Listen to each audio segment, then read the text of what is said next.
Ve, a veces uno sonríe y todo, pero siempre hay una que otra emoción que uno no puede controlar, ¿verdad? Y a veces uno piensa que esas emociones las maneja, pero resulta que se pueden ir al lo que le llamamos el inconsciente. Precisamente para identificar qué es el inconsciente, qué tiene que ver con nuestras emociones, se encuentra con nosotros el psicólogo David Álvarez. David, muchas gracias por acompañarnos. Comencemos con una definición cortita de qué es el inconsciente.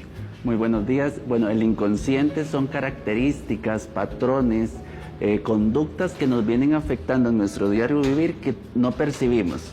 Tenemos que entenderlo, que no es algo que tenemos que sacar, sino es como un cuarto oscuro que vamos iluminando de manera procesual, Diego. Es importante que entendamos eso porque a veces nos da un poco de miedo o temor. Y precisamente le iba a decir, ¿qué tanto de lo que sentimos o decimos a veces en un momento tiene que ver con el inconsciente? Muy buena pregunta. Más de lo que pensás, nuestras emociones, deseos y sensaciones vienen directamente ligadas de esa parte inconsciente. Un ejemplo que me pasó en consulta. Tenía una paciente que fue adolescente madre.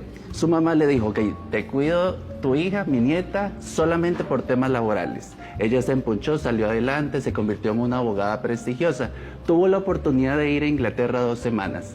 En esas 2 semanas tuvo 2 días libres, pero como quedó tan grabado la conducta que le dio su mamá, la castración que le dio su mamá, que no podía relacionar trabajo con disfrute, no pudo salir del hotel y disfrutar. Entonces cuando vuelve a Costa Rica saca cita y me habla que existió una frustración. Y esa frustración la empezamos a explorar y nos dimos cuenta que en el inconsciente estaba ese patrón que le indicó su mamá. Claramente su madre no se lo indicó de mala forma, ¿cierto? Pero ella lo vino replicando a través del tiempo. Tenía otro contexto, ahora tiene 32 años, es muy exitosa, pero no podía ser libre de esa parte inconsciente. Ahora bien, doctor, bueno, cuando uno guarda eso por mucho tiempo, ¿cómo se hace precisamente eso en nuestro día a día? ¿Cómo se hace presente? ¿Cómo se hace visible? Exactamente. Okay. Vamos a enfocarlo en 2 aristas. Número 1, la parte emocional. Cuando vos no puedes interrelacionarte con las personas, cuando no puedes disfrutar a tus hijos, no puedes agradecer del trabajo que tienes, todo te cansa, estás en modo de alerta constantemente, no hay disfrute. Y también tenemos la parte sintomática, que ahora vivimos en la era de la gente inflamada, gastritis, colitis, que se nos cae el pelo, que no podemos tener un sueño constante. Entonces tenemos que tener cuidado con estas 2 grandes características, Diego. Bueno, precisamente aquí nos decían, ya que hay varios compañeros que están así. Muy bien. Vea, porque a veces descubrimos actuando de maneras, o sea, nos descubrimos a nosotros actuando de maneras que no entendemos, que por ejemplo, usted dice, pero yo soy alegre y hoy ando insoportable. ¿Eso qué tiene que ver con el inconsciente? Porque la gran mayoría de seres humanos nos enfocamos a trabajar en el exterior, en tener ese carro del año, en tener esa casa del año y de pronto viene la hipoteca y de pronto vinieron los hijos que tal vez no los planifiqué, vino 1, vino 2, siempre trabajando para el exterior y el interior queda totalmente descartado y llegamos a un punto que tengo muchos pacientes así que son muy exitosos, pero se han venido descartando a través del tiempo. Madres que se enfocan 100% en sus hijos 24/7, que dejan de ser tan funcionales. ¿Qué pasaría si nos devolvemos a ver a nosotros mismos y empezamos a trabajar de manera equitativa? No estoy diciendo que la parte económica ni material esté mal, sino que debemos de equilibrarnos y trabajar la parte externa y la parte interna, porque llegamos a cierta edad, Diego, y no nos conocemos, entonces no podemos trabajar porque nos da temor. Vea, hay heridas del pasado que se repiten sin darnos cuenta, si nosotros no las trabajamos. Sí, claro. Hay heridas que salen en cualquier parte de nuestro ciclo vital y a huevo, como decimos los ticos, la tenemos que trabajar. O la trabajamos hoy, mañana o pasado. Nuestro inconsciente ahí las preserva, las guarda para que vos como persona individual puedas trabajar esa sensación, ese patrón que no nos viene funcionando, que está en nuestro inconsciente. A veces hay un dolor físico, un dolor de cabeza o un dolor emocional. ¿En qué momento puede ser esto una señal del tema precisamente del inconsciente?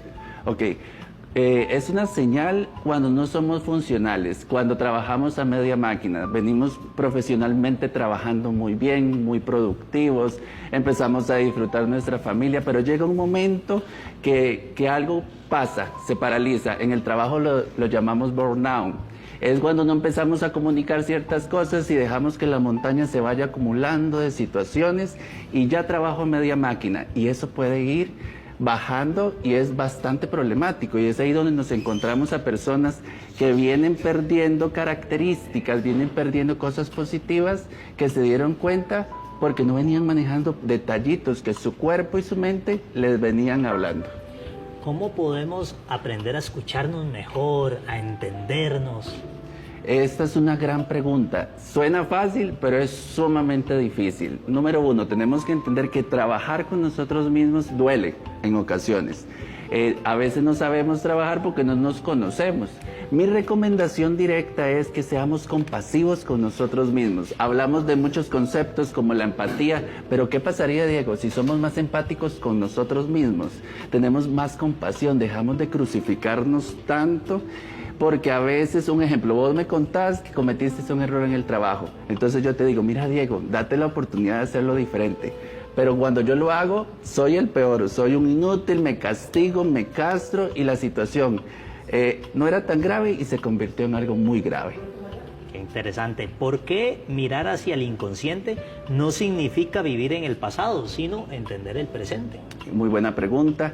En terapia, en psicoterapia, el psicólogo, nosotros los psicólogos no nos devolvemos al pasado, no nos devolvemos al inconsciente en busca de victimizar al paciente ni activar el trauma, sino devolvernos un poco y decir, ok, esto me está afectando en mi futuro. Me va a afectar en mi futuro, perdón, y me está afectando en mi presente.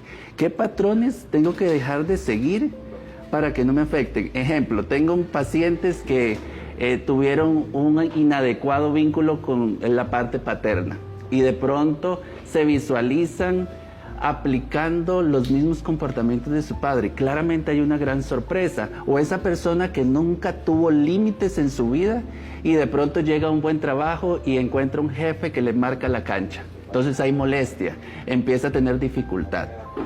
¿Qué cambia en una persona cuando logra ponerle nombre precisamente a lo que antes sentía nada más como una confusión?